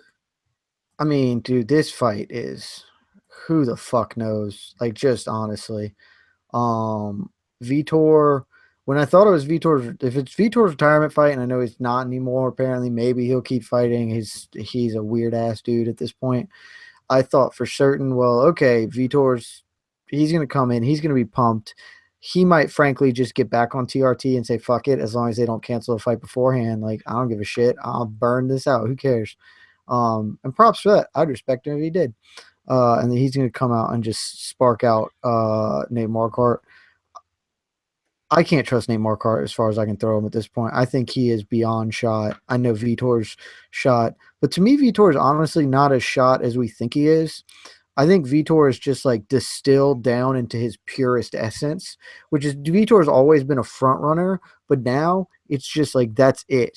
He has, because he's still, that first bit against Weidman, that first few seconds against who did he fight? Not before, after Weidman, but before Gastelum. Who's he fighting? Somebody tell me. Mousasi Mousasi. Well, the Jacare fight, he just got instantly taken down. But like, he still has these flashes of the Vitor that we know. And it's just as soon as somebody puts real like pressure against him, he's insta done. I don't trust Nate Marquardt to be able to do that. If Marquardt can somehow survive that first like couple of salvos from Vitor, the spam spinning head kicks and the big power punches, maybe Marquardt can grind together a win. This fight's probably going to be awful to watch. I hope it's not. I hope Belfort just does the damn thing early, because if he doesn't do it early, this fight is going to be atrocious. So because I can't trust Nate Marquardt, and because it would be better for all parties if Vitor Belfort put together an excellent performance, I'm going to pick Belfort by KO in the first round. I assume that that's going to be all the way wrong. He's going to win a shitty decision and then not retire, despite the fact that everybody wants him to retire. Unless he doesn't retire and goes to Rizin. If he does, I'm all in on TRT Tour going to Rizin and beating the shit out of people. Yeah, I would agree 1,000%. Wes, Vitor Belfort or Nate the Great Marquardt? Who do you got in this? Let me jump in real quick. I just looked it up. So Belfort has one more fight after this one on his contract. Yeah, I just read that as well. Yeah, so he was wrong. He initially said after the Gastelum fight that he had one more. That would be the Rio fight, but turns out this is only his second last. Wes, in this shit show of a fight, do you have Vitor Belfort or Nate Marquardt? One thing that I've kind of noticed, excuse me, just from looking over these two in their recent fights, I'd say like their last 10, is that I know Belfort's been knocked out in his losses, but Marquardt's losses have been, I feel like, more dominant in a way. I feel like the losses that Marquardt has had, the fighters have completely dominated him, while Belfort, some of his losses, he's had some moments where it feels like, oh, well, he tagged him a couple times there. He could pull out a victory, but he just doesn't have the chin. Kind of slows down, of course, as the fight goes on. Marquardt, he's been dominated in pretty much all of his losses, and that kind of concerns me a little bit. It's funny to think too that Marquardt has the wins over both of the top two welterweights on the world, Tyron Woodley and Damian Maia, and then Vitor Belfort, of course, has the win over the champion Michael Bisping and a win over Luke Rockhold, one of the best in the division. So pretty interesting, just still with that. But of course, this is after some things have gone down, and now we have two older men competing here in kind of the later halves of their mixed martial arts career. I think it could be an exciting first round, but the person I'm going to favor in this one is Vitor Belfort. I trust his abilities a little bit more and question Nate Marquardt's chin a little bit more. I feel like Belfort has still shown, as you mentioned, Jed, some just little stints of ability where he still has that aggressive power that he does love to utilize in his fights. And I feel like that could come into play, especially against a guy like Marquardt. I want to pick Marquardt. I actually have one of his hand wraps from one of his pancrase fights from a long time ago, so I'm kind of biased in that regard. But I don't have anything from Belfort. I'm going to be picking Belfort, though.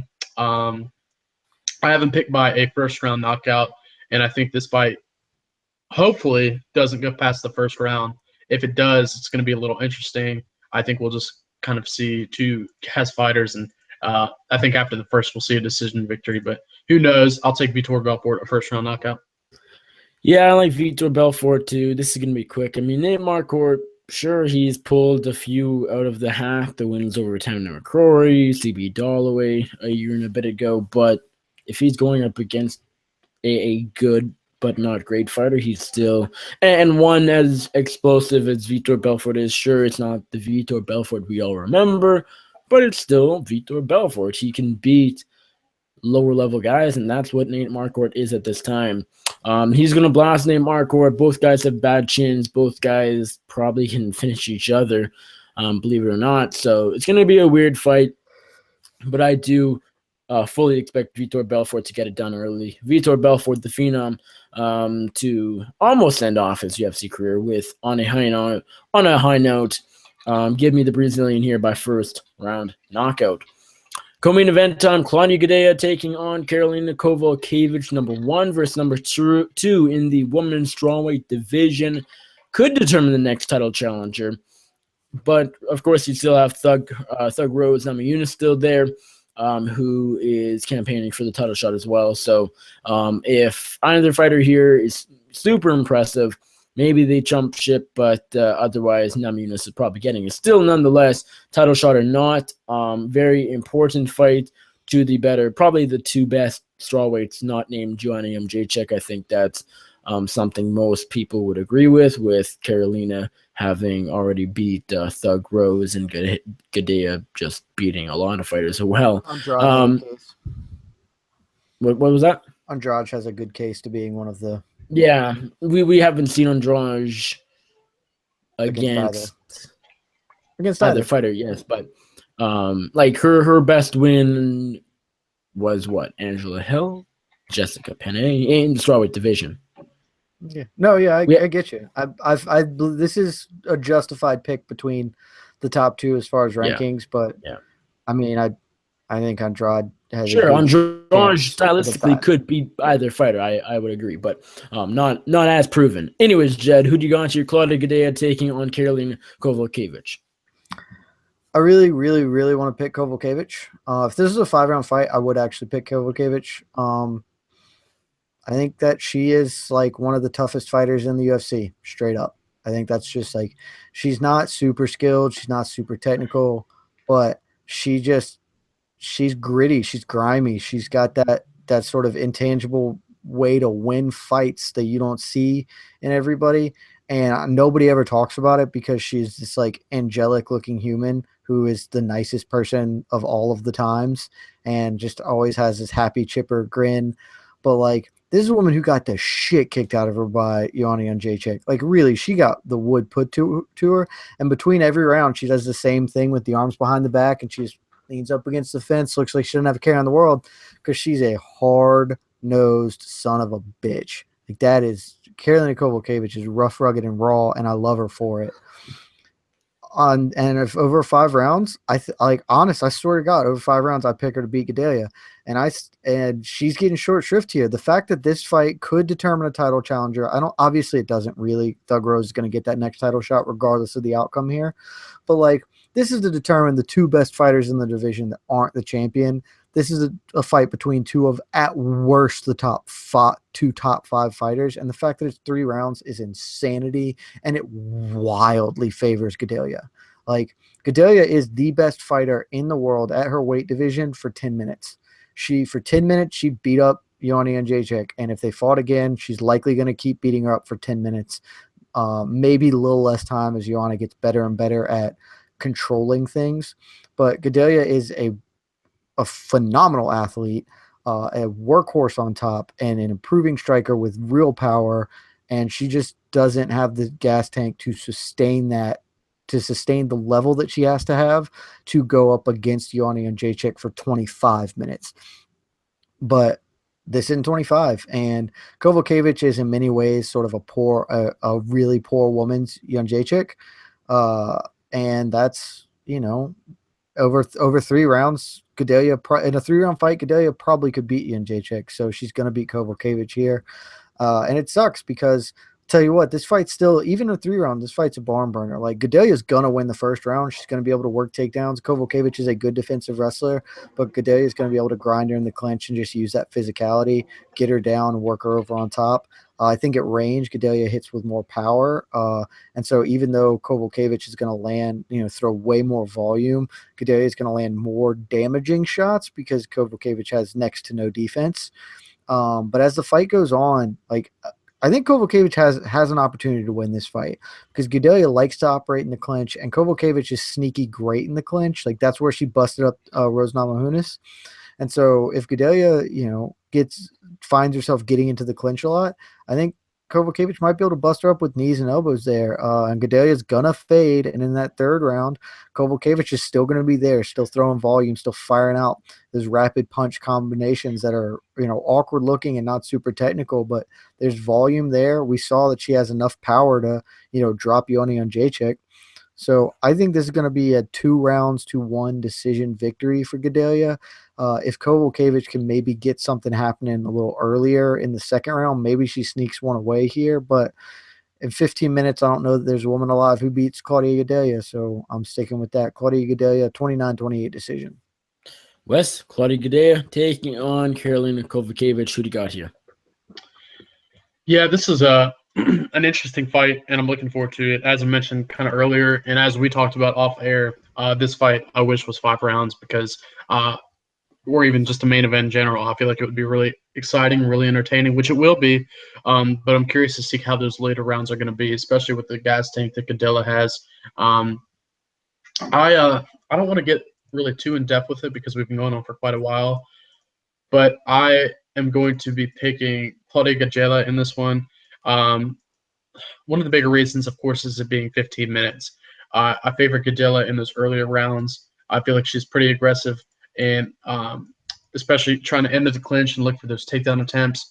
I did notice kind of with Karolina, she is a pretty decent defensive wrestler, but she's been taken down by 3 of her 4 UFC opponents, Joanna, Rose Namajunas, and Ronda Marcos.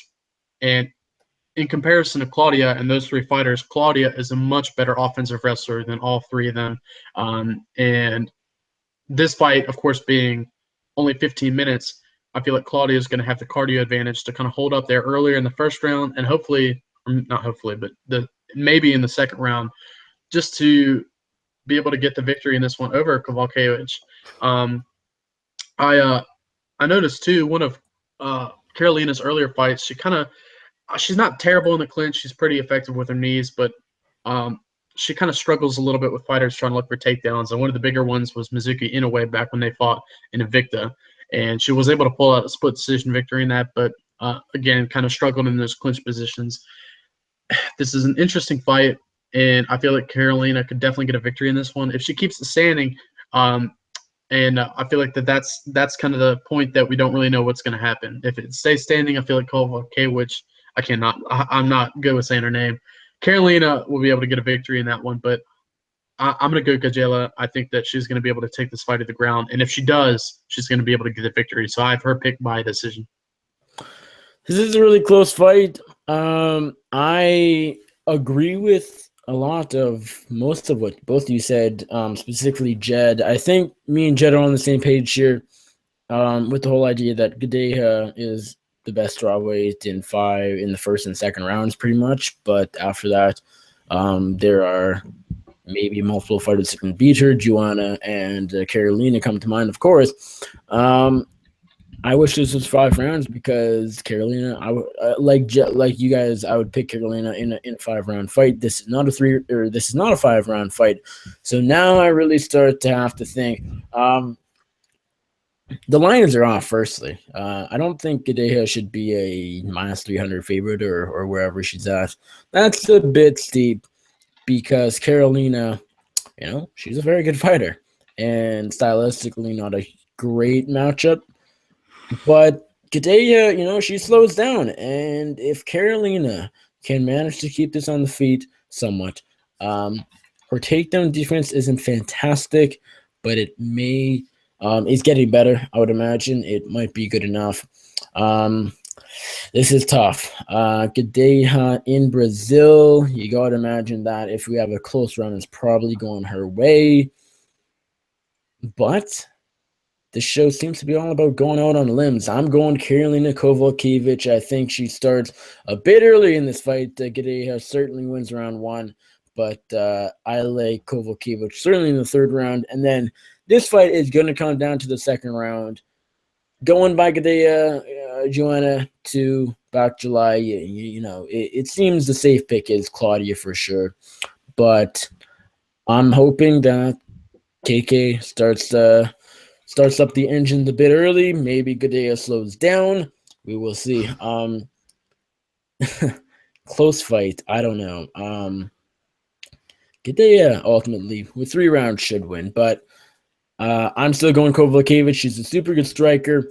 I agree with Jed. She's a poor woman's UNAMJ check, certainly 100%. Gadeja, if she is able to take Carolina down at will, she'll grind out a 30-27 win, but she will start to slow down. She won't be able to land those takedowns nearly as easily. KK will take over late. All comes down to when. I would like to say it happens in the 2nd round. Kowalkiewicz will pick up a lot of points on the feet. Gadeja sure is the more powerful puncher, but Kowalkiewicz much more precise. The technician in this bout. I like Karolina Kowalkiewicz here by decision. It'll be close, probably a split, but that is my pick. The Polish fighter by decision. All righty. Main event time, Jose Aldo versus Max Holloway, the featherweight champion versus the interim champion in a UFC featherweight title unification match. I've said on Twitter already, Mike Braun of MMA Junkie tweeted out that this is the 7th title unification bout in UFC history. And I said with many, many more to come because interim titles are just the thing nowadays. So 7th, but far from the last. Jose Aldo, Max Holloway, Jed's already said this is going to be fight of the year. On paper, it certainly is the best matchup of the year so far. I'm not sure we're getting any better. This is a fantastic matchup because it's so freaking close. I have no idea who's going to win. Even, I know who I'm picking, but this fight, to me, it comes down to who shows up on Saturday night. Fighters have off nights. Fighters are on certain nights. And to me, that's what this really comes down to because stylistically, on paper, it's too close to even pick a winner.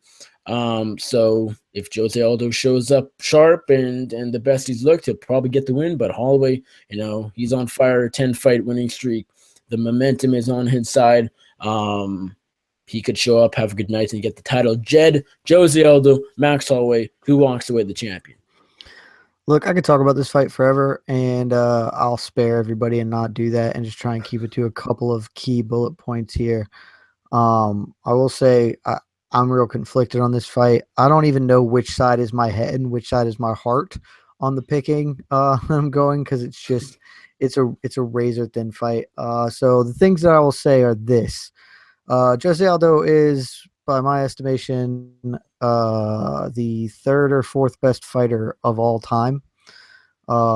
He is an incredible fighter, and he rebounded from that 13-second KO loss with the best performance of his career against the best fighter of his career by absolutely sunning Frankie Edgar in one of the most dominant displays of mixed martial arts that can be seen or showcased to anybody. Max Holloway is a sensational fighter. Max Holloway very well might win this. If you had asked me this 6 months ago, I'd probably pick Max Holloway. Picking Jose Aldo, and I'm picking him for a couple of reasons. First of which, I'm a massive homer. I love Jose Aldo, and if this is the hill I got to die on, strap me up. I'm ready to walk away on this one. So I'm a ride or die with Jose until he's done. Number two is, I think that Jose Aldo, I think we all underestimate him. I think that's what I'm going to say here. I do. I think, and everybody is such glowing recognition of him, but I still think that we underestimate him because he makes it so it's easy to do. And what I mean by that is he doesn't ever fight up to his full potential. When he was coming up and he was blitzing people and just blowing their doors off, everybody thought, wow, holy shit, this guy is a fucking monster. But then since then, he sort of just, he won a bunch of decisions by clearly just being much better than people and just cruising in that gear. And when the time has come and he was, when Chad Mendes kind of put it on him a little bit early, he responded by beating the shit out of Chad Mendes for, oh, Chad Mendes dropped me, I'm going to get up and punch him in his fucking face. Jose Aldo has the ability to rise to an occasion much more than I think any of us recognize or really appreciate. I think he fights to the level of his competition, and just one notch above that, he figures out this is the minimum I need to do to win, and I can, maintain this level of effort and maintain my safety over it. And similar to what George St. Pierre did. We know George St. Pierre could have been sparking people, but he fought the safest way possible. He would get to a position of control and just hold it. And Jose does the same thing, just more in a standing capacity. The other thing I'll say, as well as, on this sort of similar bend here, is that Aldo spent a majority of his career fighting wrestlers and guys trying to take him down. And Max Holloway's not shooting a takedown on him. This is a fucking striking affair. If anybody's going to be shooting takedowns, maybe Aldo does some. We saw him use his wrestling a little bit against Ricardo Lamas. If he does get on top, he's a sensational top position grappler. But he, if anybody's going to shoot, it'll be Jose. Max Holloway is going to sit there. He's gonna bang it out on the feet with him. And in that regard, Jose Aldo then gets to operate with all of his tools. We saw him beat Frankie Edgar basically with just a jab and a hook. Like, that's basically all he threw, were 2 punches, but that's all he needed to. He didn't throw leg kicks. Max Holloway's never been good at checking leg kicks. Jose Aldo has some of the best in the game. We just forget because he doesn't use them, because he doesn't want to get caught and taken down. So I think he's got a lot of tools that he can unleash here that, and to be fair, I think Max is going to pull it out of him. I think Max is going to make him use this. To me, the real questions of this are sort of, what's the direction of the fight going on?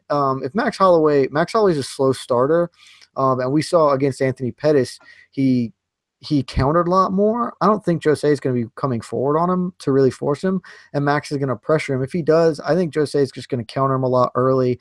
Max might be able to develop a rhythm, and as the fight gets on, Jose Aldo has a stigma of gassing and tiring.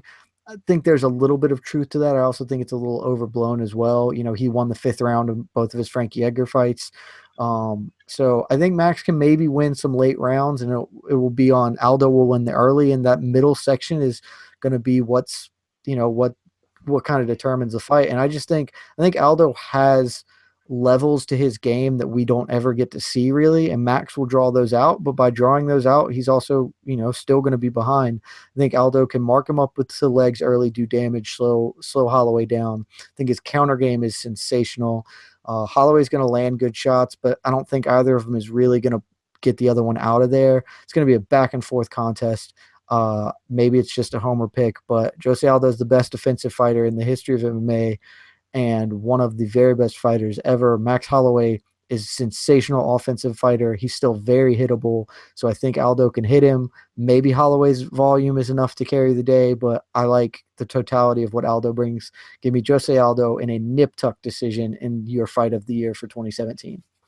Wesley Riddle, Jose Aldo, Max Holloway. Who wants to hit the gold?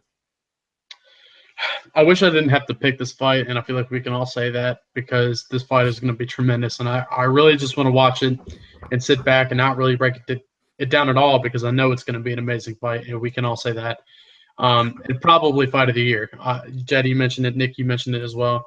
I mean, this fight is going to be unbelievable, and one that I feel like is so overlooked. I feel like out of all the fights that we've had so far, headline an event, this is the one that has been overlooked the most because this could definitely produce the best fight. But not only that, technically, it could be one of the greatest technical fights we've ever seen because these two have something so special about the way that they throw their punches, the way that they compete inside the octagon, and just how aggressive they are. And but not only aggressive, they're technical in the way that they do it. And I feel like that's one reason why I'm so excited for this fight, and all of us are, especially those that are pretty hardcore, because this is going to be a fight everybody needs to watch. But when it comes down to my pick, I'm going to be favoring Max Holloway, but just by slightly. And Jed, you said it. The biggest reason is because of, I guess I wouldn't say consistency is the right word, but volume.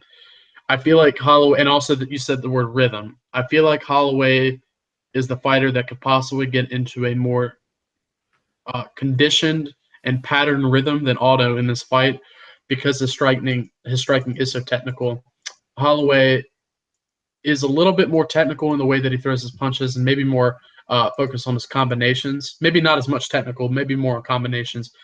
Aldo, though, is a very, very good defensive striker and could possibly avoid a lot of the shots that Holloway throws. But I think that consistency as the fight goes on for 25 minutes could definitely pose a threat because Holloway does have so much volume and output. We also Jed, you mentioned a little bit about the takedowns as well. The only person who I think is going to be looking and trying to initiate the takedowns is Jose Aldo, and that's because he is known so much a little bit more for that. Max Holloway is known a little bit more for striking, and Max has only landed, according to UFC.com's website, only 4 takedowns in his UFC career, and 2 of those did come in his fight with Anthony Pettis. So he's not really the most active guy when it comes to looking and shooting for takedowns. It's just not really his style. So Aldo could definitely land some takedowns. Holloway has been taken down in his UFC career. I think Clay Collard took him down once, which was a long time ago, though. Conor did quite a bit in their fight, and Conor's known for his striking. And I don't know if Dennis Bermudez was another one too, but Holloway has evolved tremendously from then, and he's not the same fighter that he was back when he was, 21 or 22 years old, fighting in the UFC and coming in and fighting guys like Dustin Poirier and Conor McGregor. Holloway is definitely a threat and could become a champion, and I feel like this is going to be a fight that he definitely could. But Jose Aldo looked great in his last fight. I don't want to talk about it too much anymore, but I'm going to just go ahead and give my pick, which is going to be Max Holloway. I'll say he might take a 48-47 decision victory on the scorecards, but I do think it'll go to a decision. I'm really looking forward to it and can't wait for this card and this fight especially. Man, this fight is going to be insane. I've said it plenty of times, and I'm just going to keep saying it. This fight is it's going to be the best we've seen in quite some time. It's going to be back and forth. It's going to be close, and it's going to come down to the judges. I don't think we see a stoppage here. The wrestling, I'll start with that just because it's very little in this fight. Jose Aldo, sure, he can land some takedowns if he wants. I don't really think that's the route he's going to take. I think this is going to be a stand-up affair for 24-plus minutes of the fight, and I like it because of that. Jose Aldo, I don't even know where to begin. Max Holloway, he's younger. He's slightly bigger. He likes his combinations, but he does get hit more than Aldo. Aldo is fantastic in the defensive department. He does not get hit a lot. Obviously, you can bring up the Conor McGregor loss, and I don't really care. But he doesn't get hit a lot. Max Holloway, 13 seconds. What? 13 seconds. He sucks. Yes. Yeah, worst fighter. So Max Holloway by knockout, done. That's the show. No, Max Holloway, he does get hit more, and the leg kicks I could see being a factor here. Jose Aldo, you got to believe he hasn't used his leg kicks that much over the past little recent years. You got to imagine because of the threat of a takedown.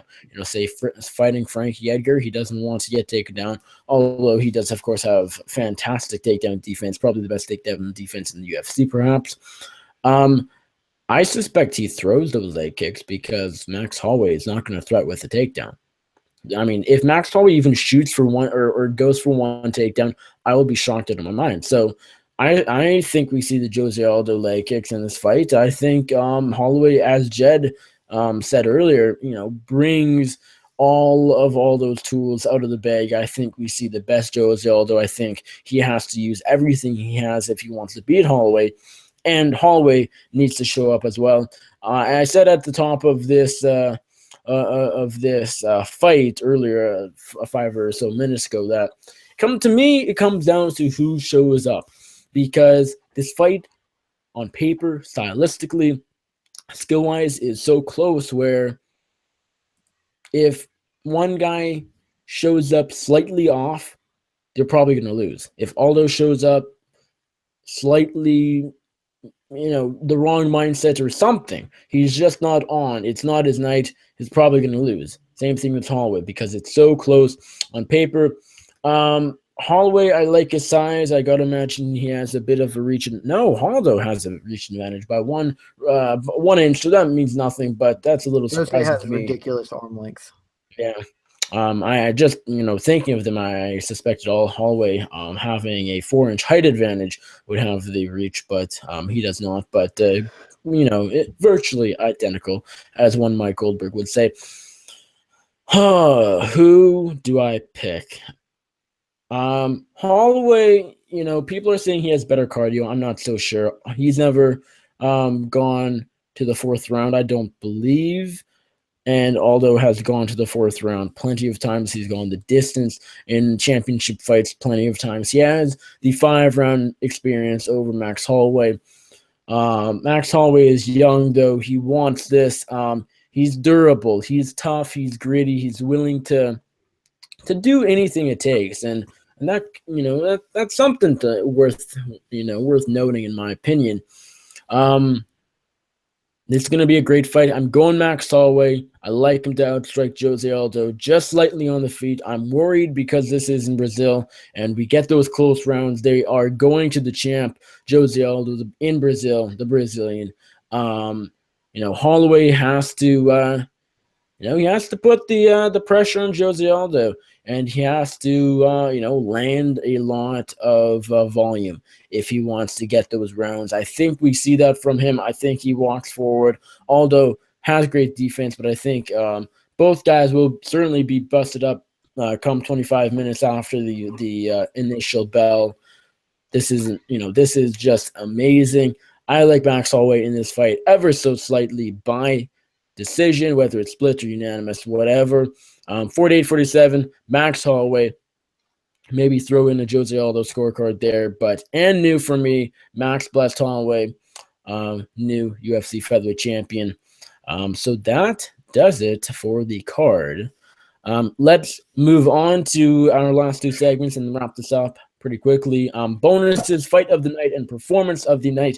Wes, who are your? I think we're all fight of the night. Main event, I think. I mean, you can go Belfort marker on that one if you want, but fight of the night is kind of locked in for all 3 of us. I think, considering we've all said this is going to be one of the best fights of the year. Never mind just the card. Westo, clarify in case I am mistaken, and also who you're giving your 2 performances to.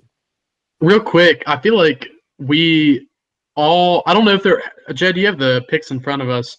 In front of you? Were there any fights that we all agreed on? I feel like we disagreed on Alcantara for sure. We all picked Alcantara. We all picked Chagas.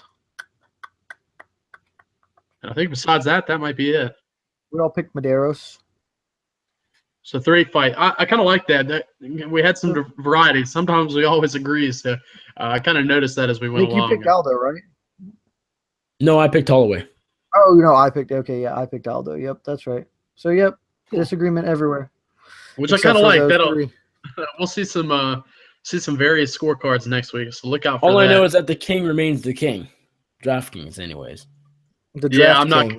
I'm not too confident. I'm following guys in that department, but I'll try to keep my picks together, and we'll see how I do on my performance picks here. I'm gonna go with my fight of the night, of course, Aldo versus Max Holloway as my fight of the night. 2 performances. That's kind of tough. I'm gonna go. Just trying to spit out 2 names, but it could change. I'm gonna go Vitor Belfort. I feel like they're gonna be nice and maybe give one to him if he gets a victory over Nate Marquardt. Vitor Belfort. And we'll go Holloway Benbosch for his knockout that he'll get over Paulo Borrachino. All right, Jed. Fight of the night. I'm sure it's locked in as the main event. And who do you got for your performances? Yep, Aldo Holloway. You did it. I got you going with it. You did. You fucked me right on up. As far as performances, like I said, I know you guys aren't picking him, but I think Shoeface is tapping out spicely. I think he'll get himself a performance bonus. And, I picked Borrachino to come in and put the wood to Benbosch. So I think that's performance winning bonus style performance if that's what happens. So that's me. What about you, Nick? Now, my fight of the night is Aldo versus Holloway.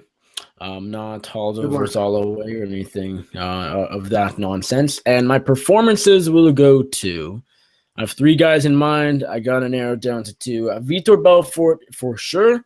And then I'm stuck between Yuri Alcantara and Borrachino because I think it's I'm more confident in Alcantara to get the job done. But if both guys do what I suspect they will do, Borrachino is going to have the more violent finish. So let's give it to Borrachino. I like him to knock out the Holy War Angel. So Vitor Belfort, Paulo Borrachino, Max Holloway, and Jose Aldo all taking home 50K or 50 Gs after Saturday night. And last segment, our last piece of business, our DraftKings team. Jed, take it away. Who are your 6 fighters you have on your DraftKings team this week? I got Jose Aldo. I think if you're building a DraftKings team, you should certainly have one of the guys in the main event. It's 5 rounds. It's likely to go all 5. That's a lot of strikes being added up. I think Holloway, they both cost the same. I think they're both a split cost. So pick one of the 2. I'm picking Aldo to win, so he's on my team. If you're picking the other way, you should put Holloway on your team. Other than that, Rafael Assunção, I got some pretty heavy favorites. I had to have a couple of cheap picks. Like I said, I'm picking Assunção for the upset. And he's not a great piler of points, but he puts on enough volume. He can get takedowns. So I like Rafael Assunção to add my team. Belfort, he's pretty cheap, and if he wins, it's probably going to be an early KO. Similarly, my 2 performance of the night bonus winners, Borrachino and Carlos Jr., I both think they're getting early stoppages, so obvious inclusions on my team, even though they're costly. I rounded out with Moyle, who's pretty cheap, and an underdog. But like I said, I like her volume. She her last fight, she put up a ton of points just on takedowns and strikes. So even if she loses, I think she can still be a safe bet to at least help me along with the point total. So that's my team. All right, and Wes, who do you got for your DraftKings team? Nick, I'm gonna let you go ahead first because I tried to make a change to mine a minute ago and it did not save, and now I don't remember who I had. So I'll let you go ahead real quick. Alrighty, my team goes like this: Max Holloway to slightly upset and decision the reigning champion Jose Aldo, Vitor Belfort to put away Nate the Great, Paulo Borrachino to put away Olu Benbosch, Anthony Medeiros to pick up a lot of points, whether that's by decision or by finish against the remains of Eric Silva. Is that too mean? Maybe. Marlon Reyes to decision Rafael Assunção, and Eric Spicely to tap out the Shoeface, Antonio Carlos Jr. Yeah, Spicely ain't tapping out fucking Shoeface. He might beat him. He ain't tapping him out. Oh, well, going out on a limb. Wes, you got your team or no?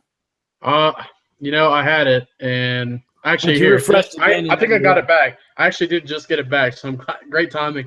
My lineup is not going to give me the win this week. Then why are you doing it? Just to fill up the rest of the segment. I don't know. We'll see how it goes, but I took a couple risks with it. My lineup looks like this. I've got Matthew Lopez. I feel like if he can get some takedowns, possibly use some ground and pound to get a victory there. Max Holloway. I think he's my pick in that Aldo Holloway fight because I think you're going to, of course, need it, as you mentioned, Jed. One of those two. I think it'll go 25 minutes. Vitor Belfort, he was pretty cheap, 8,400. Luan Chagas, I feel like he'll be able to knock out and stop Jimmy Wallhead. I picked Marlon Moraes. I felt like that's pretty split too. I feel like either one could be a good pick. I think that's a fight that could go the full 15 minutes. And then the fight that I kind of took a risk on, I needed another cheap guy. I picked Oluwala Bingbosh. I feel like he might be able to get a victory in that one. They're two stoppage guys, and I'm just thought I'd pick one of them. So that's my lineup. Who was your first? Matthew Lopez. Lopez, gotcha. Cool. Alrighty, that does it for episode 69 of Before the Battle UFC 212 edition. I'm Nick Baldwin. They're Jed Meshew and Wes Riddle. Jed, let the people know where they can find you on social media, where they can find your writing, your podcast, and anything else you would like to share with our 3 listeners.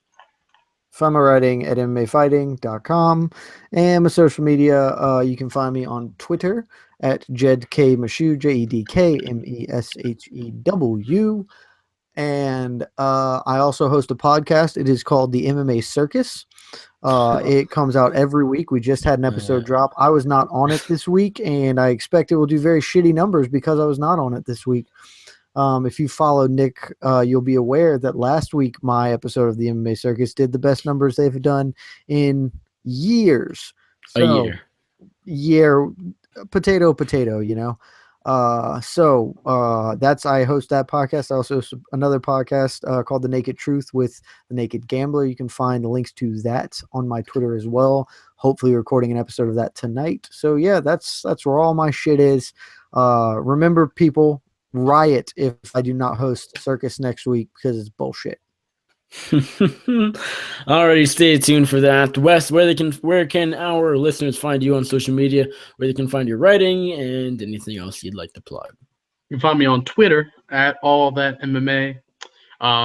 You can I forgot my Twitter for a sec. You can also find my writing over at MMAsucker.com, where I hopefully would be writing more if I didn't have my summer class going on right now. Besides that, that's it for me. Thanks for having me on the show. Alrighty, you guys can find me on the Twitter at NickUFC. Always down to chat about mixed martial arts and anything else you would like to discuss. But of course, I don't really know anything but face punching, so we'll see about that. Probably disappoint you. You guys can find my writing over at bloodyelbow.com. I dropped a piece from my Ray Borg interview, and he's talking all about the TJ Dillashaw Demetrius Johnson situation, not getting a title shot. Well, possibly. Obviously, TJ is not official, just as what UFC and Dillashaw wants. DJ and Ray Borg do not. A lot to say. Ray Borg had a lot to say, so cool interview. Go check out that piece on Bloody Elbow. Was posted about 12 hours ago. You can find my podcast, The MMA Circus, that is not hosted by Jed Meshew. It is out on bloodyelbow.com, iTunes, Stitcher, Pocket Cast, Google Play weekly.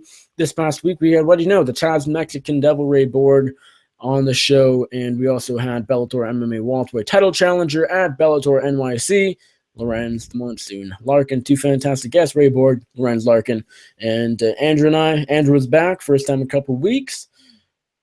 Good to finally kick Jed Meshew back off the MMA Circus. Andrew and I discussed this card.